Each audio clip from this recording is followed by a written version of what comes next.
instead they go for Chip, a more all-in style of it. Yeah, so it's just Cho. I just got the last two letters wrong. Yeah. That was way funnier than I was expecting it to be. Very nice, very nice. I like that one a lot. Okay.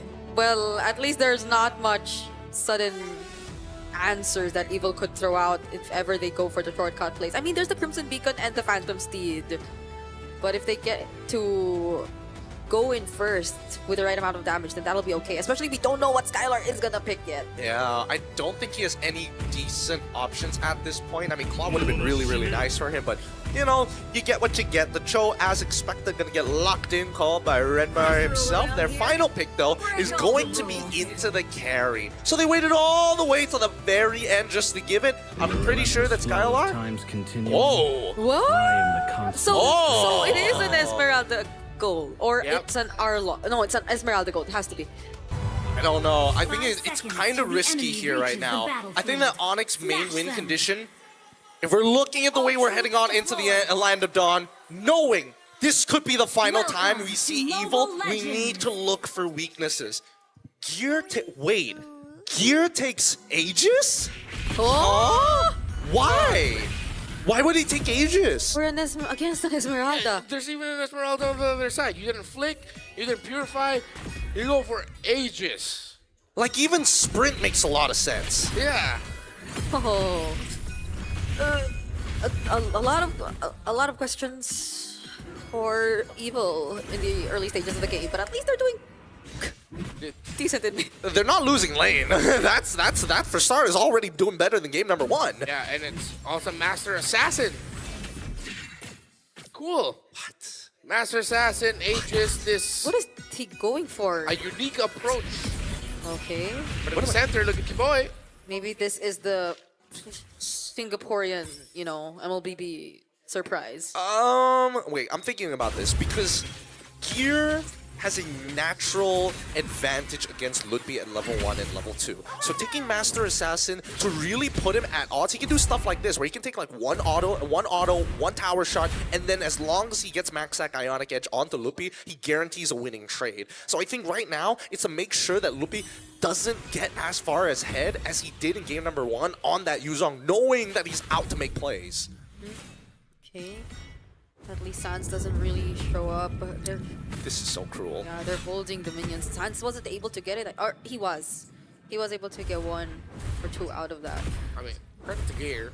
So far, he's been the one constantly shoving lane, and he is controlling Ludwig somewhat. So it's working out well for him. So far. So far.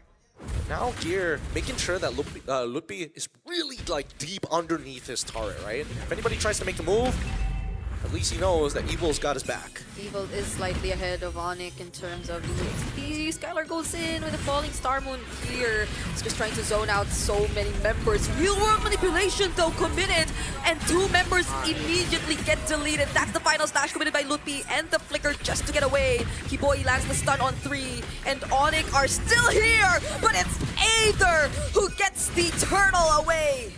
And now they take everything. This is where Kyrie...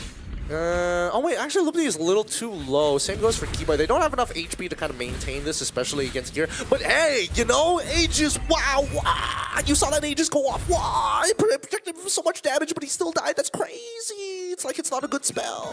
So really fast. And even Skylar benefited from it, even for just a little bit. I don't know, it just feels silly. It feels really, really silly to take Aegis, especially when you know that there's an Esmeralda on the other side anyways. Sure, you could be using it pretty decently for lane, but why not just take Sprint? Or why not just take, you know, something real simple? I would honestly make an argument for Execute even to be better than this Aegis.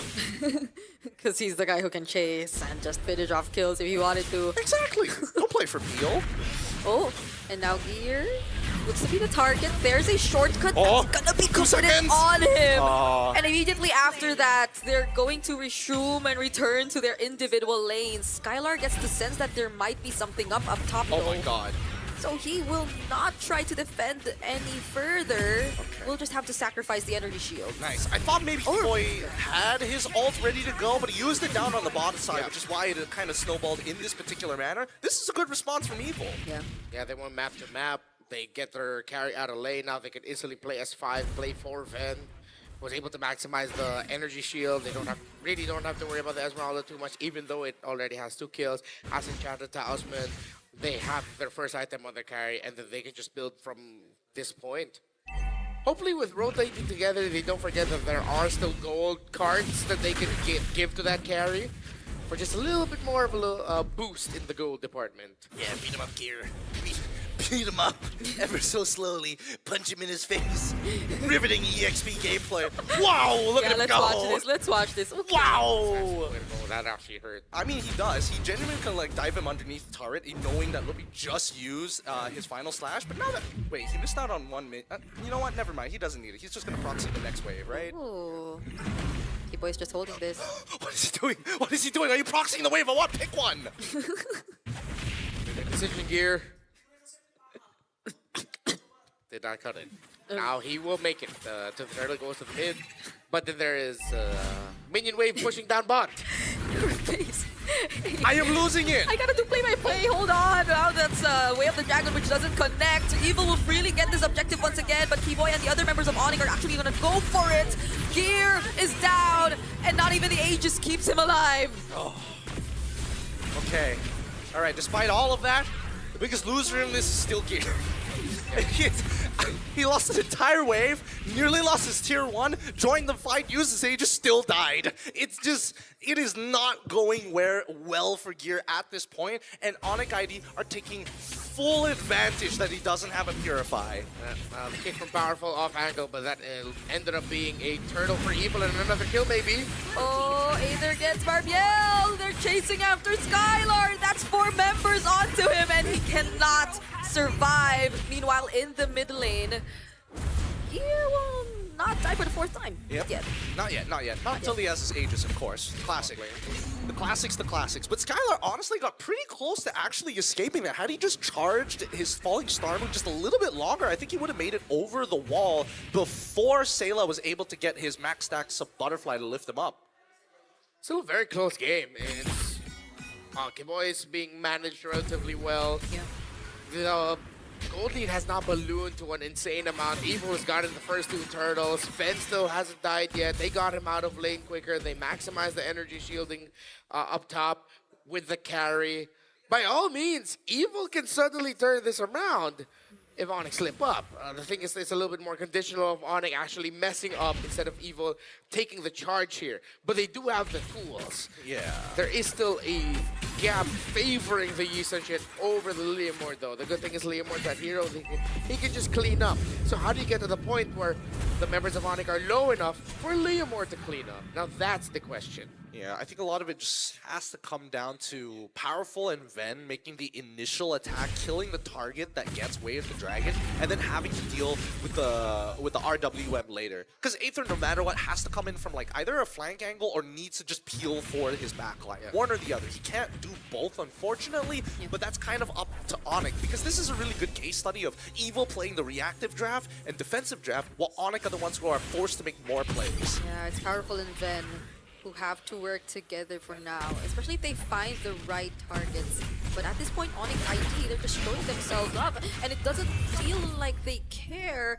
Powerful's already pretty low on this Cho, even before this turtle fight. Yeah, it looked like Onic were also trying to force the flicker out of him, but he decided to hold on to it, knowing that there's a lot of value with having the flicker on him. Free turtle for Onic, as no more roamer means no more contention for Evil. Oh, okay.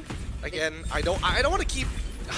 Oh no. Oh no. Now that's the Aegis. Yes! Now he's alive, but there's a shortcut and a falling star moon all thrown out at them at once.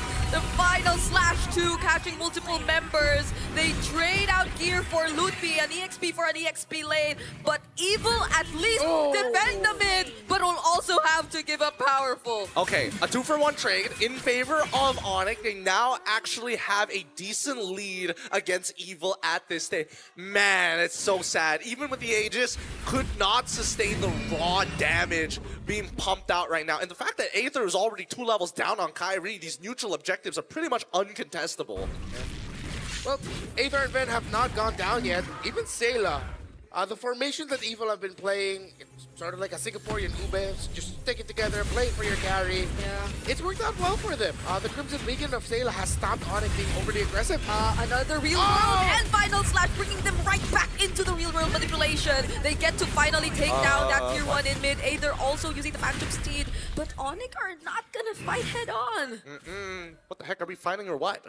They need to make a couple of calls here, right? As much as they need to trade up, I think the one thing that Evil's really good at is identifying how much gold profit or loss they get from it. I think they have a very good sense of it, because now they know that Onic ID has a lead. Being able to fight back is a good thing, but if they don't get a guarantee, they need that 100% guarantee that they get that one guy. If not, it's just not worth the time.